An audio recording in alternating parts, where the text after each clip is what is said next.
So femur is the largest and strongest bone in the body, which is found in the thigh region. Okay. So what are the presenting parts of femur? It has upper end, it has shaft, it has lower end. Okay. So upper end is presenting a rounded structure which is head. Immediately behind the head we have neck, we have greater trochanter, lesser trochanter. Okay, I will tell all the features as we proceed with the help of diagrams also. Then this is shaft. Okay, shaft looks cylindrical in the upper 2/3 and it is little flattened in the lower 1/3 part. Then in the lower end, if you observe, it has two condyles. What are those? Medial condyle and lateral condyle. Between the two condyles, we have intercondylar area. As I was telling you, it has upper end, shaft and lower end, right? So upper end has head, neck, greater trochanter, lesser trochanter. We will see the features as we proceed. Okay. Now see here. Now, when you just, first of all, site determination without anything, with the help of diagram only, we will discuss more first. My voice is clear, all of you? Yes, ma'am. Okay, beta. So see here, first of all, we should determine whether it is right femur or left femur. How to make it out? The femur what I have with me is left femur. So how did I identify? First thing is head, it should point medially. But if you hold like this is also medial. If you hold like this is also medial. That means we should check for some other feature, beta. Okay. If you have bone with you, you can appreciate. See, this is completely shaft. Anterior aspect of the shaft is convex anteriorly. It is convex. Whereas if you twist behind, if you just turn behind, you are finding there is one bony landmark, bony thickening, which is actually called as linea aspera. Linea aspera. This linea aspera is seen behind. So when you hold the bone, you should hold. Suppose if I am holding it in my right hand, this linea aspera is coming in front. It is wrong. So if you hold the bone, you should hold in. Ma'am, can you repeat linea aspera once, ma'am? Linea aspera is a bony ridge. Chavi, you have bones, no beta? Why don't you try with bones, please? Yes, ma'am. See here, on the posterior aspect of the bone, there is a bony ridge, bony thickening. This bony thickening is linea aspera. This is seen behind, piche. This is not seen anteriorly. Suppose if you hold the bone like this bony eminence is becoming anterior, which is wrong. You should hold the bone in such a way, like this linea aspera should go behind. So that means you should twist the bone and see that linea aspera should go behind. Is it clear, Chavi? Yes, ma'am. Beta. Okay, see. Thank you, ma'am. Okay, most welcome, beta. See here, head, neck, greater trochanter, lesser trochanter, then we have shaft. So to identify the bone, see that you are holding the head is medially, okay, towards the midline, then linea aspera is behind. Okay, this will help you to determine the side, whether it is belonging to right or left. Now the bone what I am holding is belonging to left side, not right side, beta. Okay. Now what is the length of femur? I told you femur is the longest bone, measuring around 45 centimeters. Now let us see, beta. See, longest and strongest bone, 45 centimeters or 18 inches long. Okay. What are the other structures which are measuring 45 centimeters in our body? We have this sartorius muscle. Sartor means talar muscle. Can you tell me from where this sartorius muscle is coming, originating? The anterior superior iliac spine. Very good. Anterior superior iliac spine along with inguinal ligament. Excellent. So sartorius, thoracic duct, spinal cord, ductus deferens. Except sartorius, everything we have discussed in detail, right? So this is measuring how much, beta? 45 centimeters. Now how is the shaft? It is cylindrical. Okay, it is like a cylinder almost. And when you hold the bone, it is convex anteriorly. So So as I told you, anatomical position, head should be facing upwards, medially and slightly forwards. Okay. Convexity of the shaft should face front, anteriorly. Okay. Lower side you have two femoral condyles. Okay. One is on the midline, medial condyle. On the lateral side we have lateral condyle. But though the point is not written here, practically, if you want to know the correct anatomical position, look for what point we have on the posterior aspect.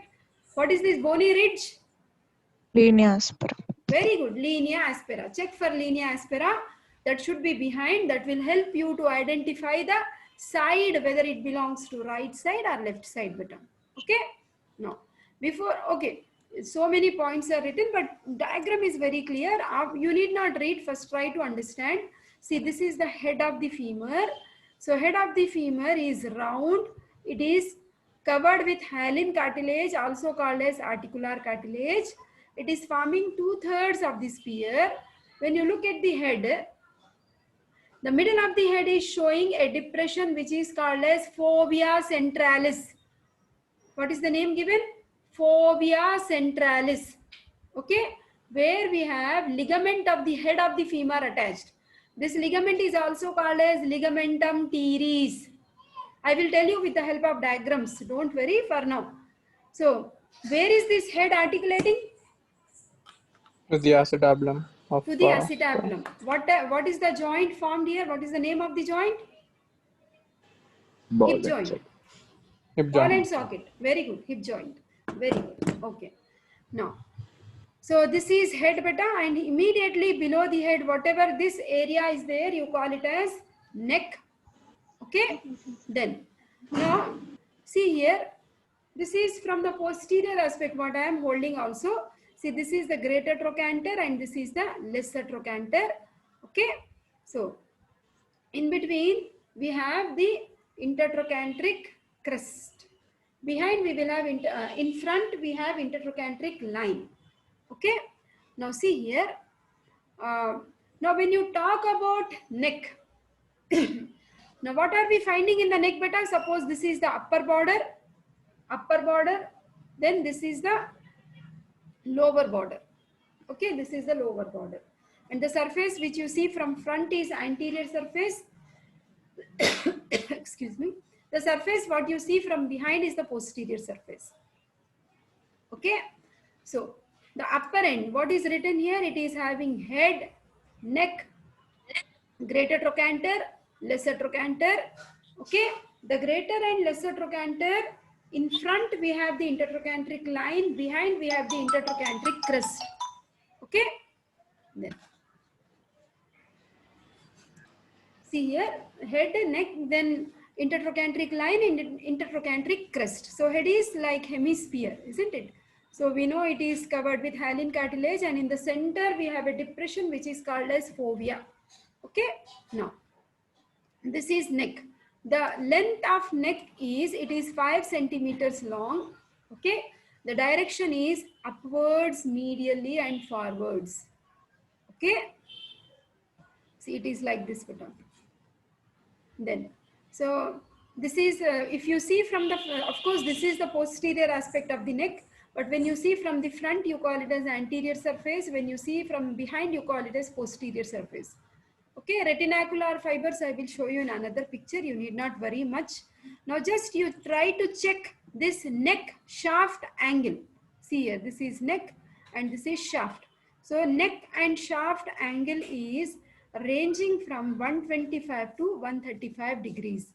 So why is this neck and shaft angle is so big? Because this allows the swing away movement of the lower limb away from pelvis. Like we have, what is this angle we had at the elbow? Carrying angle. Very good. Loudly, please. Carrying angle. Carrying angle. Similarly, this angle which is present between the neck and shaft, which is around 125 to 135 degrees, is allowing the lower limb to swing away from the pelvis. Okay. It is widest at birth. Okay. That's the reason you see you carry small babies. In case of rural areas, you will see the limbs will be abducted. Okay. So that's how you will see that angle is wide at birth and gradually diminishing until adolescence. Okay, usually when you see in case of females, it is smaller. Okay, this much you try to remember better. Then, now let us talk about the greater trochanter. We will take the help of picture more. See, now try, then we will read the points. It becomes easy for you. See here, this whole big projection, whatever we are finding is the greater trochanter. Okay, when you hold it in correct anatomical position, this greater trochanter has, this surface becomes lateral surface, this surface becomes the near to the midline. Okay, this is actually called as trochanteric fossa, also called as the medial surface. Okay, the surface which is facing front is anterior surface. Okay, then so now see here beta, we will see what are the various muscle attachments. See, this is completely big, large and quadrangular projection what we are finding at the junction of head and neck with the shaft. This is the greater trochanter. Okay, so it has three surfaces. What are those? It has anterior surface, the large surface is lateral surface, and towards the midline, this surface where I am keeping my finger is the medial surface.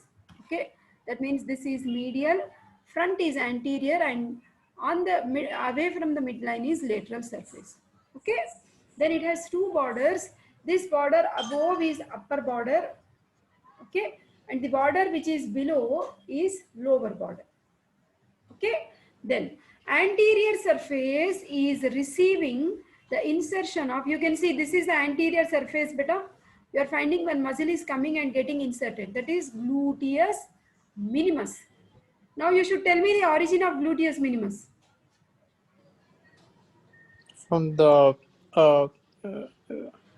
between the inferior gluteal line And of the iliac of the gluteal surface of hip bone. between the inferior and which gluteal line, Imad? Anterior. Yeah, very good. Between the anterior and inferior gluteal line, we will see the origin of gluteus minimus. Origin there, insertion here. Anterior surface of the greater trochanter. Okay. Then see here, lateral surface is actually quadrilateral, and there will be an oblique ridge which will be dividing it into upper and lower triangular areas. Beta. This is the oblique ridge. This is the lateral surface. This is upper triangle, and this looks little like lower triangle. Okay, and on either side we will see bursae are there. Okay, these bursae are for the gluteus medius and gluteus maximus. Okay, so this oblique ridge is actually representing the insertion of gluteus medius. Okay, for gluteus maximus, we will have gluteal tuberosity. Separate nicely, I will show you gluteal tuberosity as we proceed. For now, you try to remember anterior surface is receiving gluteus minimus and lateral surface oblique line is receiving the insertion of gluteus medius. Above a triangle, below also triangle. Okay. Then we have those bursae. Above also we have a bursa and below also we have a bursa beta. Okay. This much you try to remember. Then. Now, see, this is medial surface. I told you medial surface, there is a fossa. What is the word I have used for this fossa beta? What is the fossa we have? Because this is greater trochanter, you name this fossa as trochanteric fossa. If you have bone, you can feel it. Chavi, I hope you are feeling it. Medial surface of the greater trochanter, we have. Yes, ma'am. Yeah, very good, beta. I appreciate. Trochanteric fossa. Okay. So here you will have insertion of tricipital tendon. Please remember 3. This again you will see when we are doing gluteal region. Okay. So we have the tendon of obturator internus in the middle. Above we have superior gemellus. Below we have inferior gemellus. Okay. So in the trochanteric fossa, we have obturator internus, above insertion of like superior gemellus, and below we have inferior gemellus. Okay. Then I told you this is upper border, right? So upper border is receiving the insertion of piriformis. Okay. Then This is the posterior border behind. Okay. So posterior border, I said on the posterior aspect, we have intertrochanteric crest. Front you have line beta. Intertrochanteric line in front, intertrochanteric crest behind. So the posterior border of greater trochanter is in continuation with intertrochanteric crest. Okay, beta? That is. You can nicely study with the help of textbook slowly later, nothing to worry. Okay, it may look too much now, but once you start studying, like Imad is answering everything, you should sit for yourself and study. Okay, then now, after greater trochanter, we have next is lesser trochanter. Okay, beta? See, this is greater trochanter, this is posterior view. We are finding intertrochanteric crest, this is lesser trochanter. Okay, this is the trochanteric fossa on medial side. I'll show you more diagrams just to make clarity of picture. See, this is the greater trochanter, this is lesser trochanter, this is posterior view, this is the intertrochanteric crest. Okay, this is our lesser trochanter, smaller in size comparatively. Hope you got an idea now. This round thing is lesser trochanter. Okay, beta? No. See, lesser trochanter is conical posteromedial projection. So it is receiving the insertion of two muscles, beta, lesser trochanter. One is psoas major and iliacus. Actually, together we used the word iliopsoas. Okay, lesser trochanter, it is receiving two muscles. What are those? Iliacus and psoas major, beta. Iliopsoas, you call it as iliopsoas. Okay. Intertrochanteric line, do we find it in front or behind, beta? Intertrochanteric line. Front. In front. Very good, in front. Okay, now see the direction of this line, it is running downwards. Where exactly I kept my finger? Downwards, medially. Okay, now when you talk about the shaft, we will see one spiral line actually. So that is intertrochanteric line is in continuation with this spiral line. Okay, so that is. So now see here, intertrochanteric line which is seen anteriorly, it will give attachment to obviously, see what is the joint which is formed here? Hip joint. So the capsule of hip joint will be taking its attachment to the margins of acetabulum. Okay, lower down, it has to extend, no? So lower down, it will be taking its attachment to the intertrochanteric crest and intertrochanteric line. That's how it is written here. So it is giving attachment to the ligaments of the hip joint. To be more specific, the capsule and iliofemoral ligament. This will be elaborate when we are doing hip joint. Nothing to worry. Okay. Then intertrochanteric line. I'll take the help of another picture, beta. See, this is the intertrochanteric line, beta. So intertrochanteric line, this is anterior, this is intertrochanteric crest posterior. So intertrochanteric line is giving origin to the muscles like vastus lateralis from the lateral part, vastus medialis from the medial part. That means upper half is giving origin to vastus lateralis, lower half is giving origin to vastus medialis. Okay, beta? This whole line, intertrochanteric line, upper part is lateral, no? That's why vastus lateralis. Lower part is near to midline, that's why vastus medialis. That's it, very simple.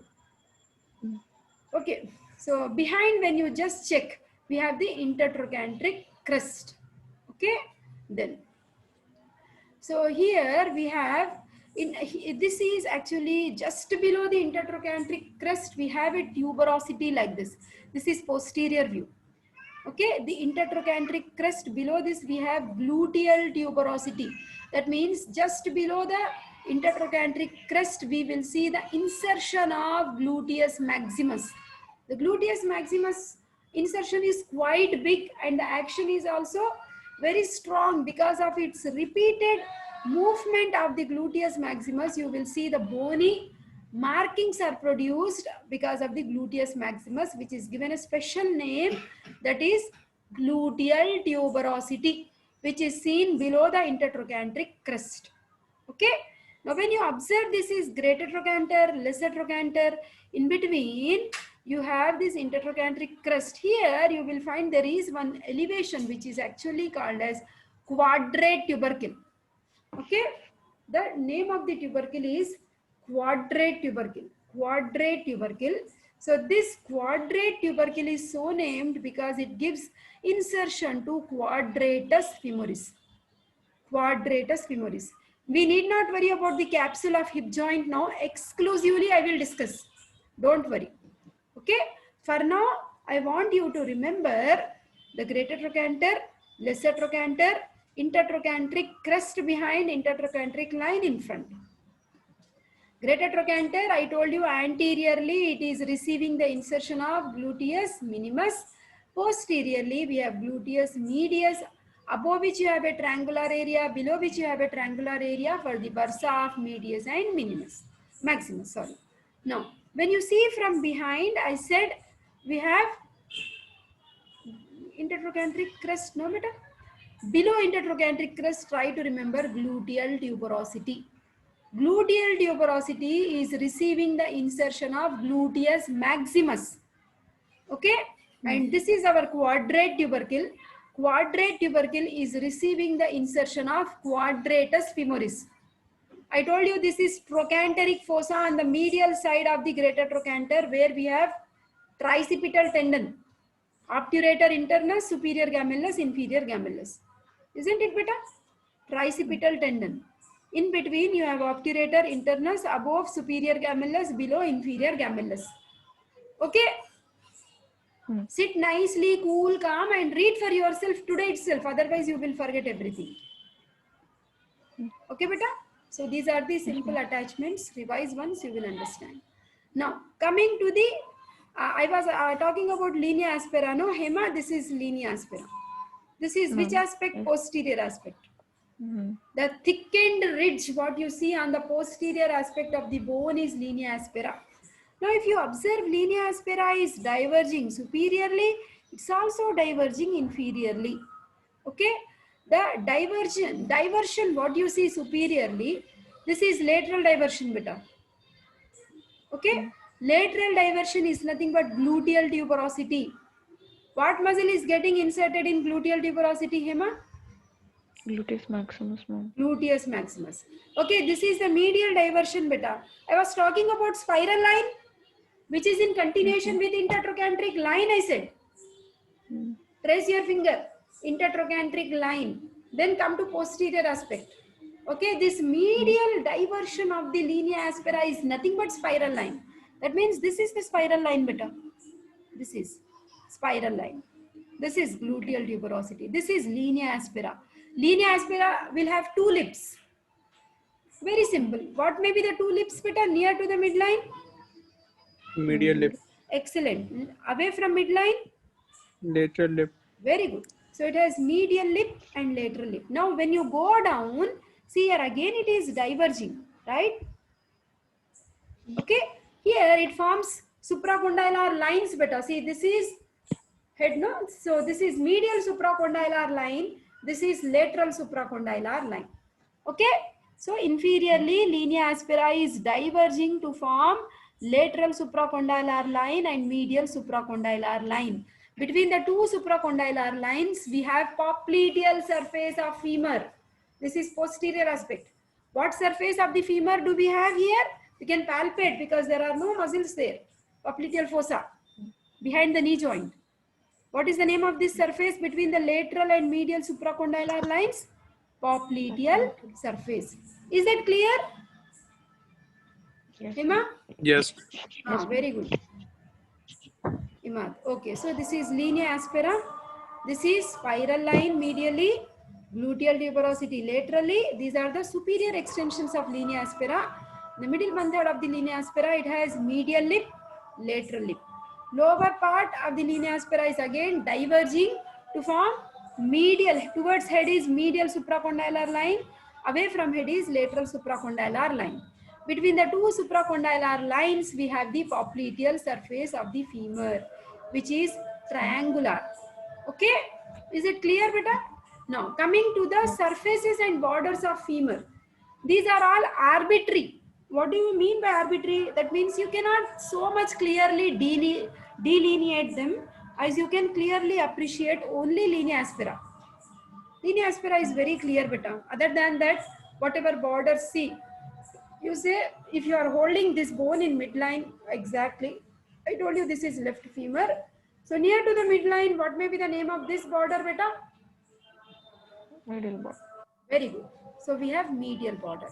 Very good. Then in front, what is the name of the border, beta? Front. Anterior border. Anterior border. Okay, then away from midline, what is the name of this border, beta? Lateral. Excellent, lateral border. So what are the borders we have? One is medial border, as Hema said, then lateral border and anterior border. Okay, so the most clearly demarcated border we have is posterior border, no? What is the name of this posterior border, beta? Linea aspera. Linea aspera. Now coming to the surfaces.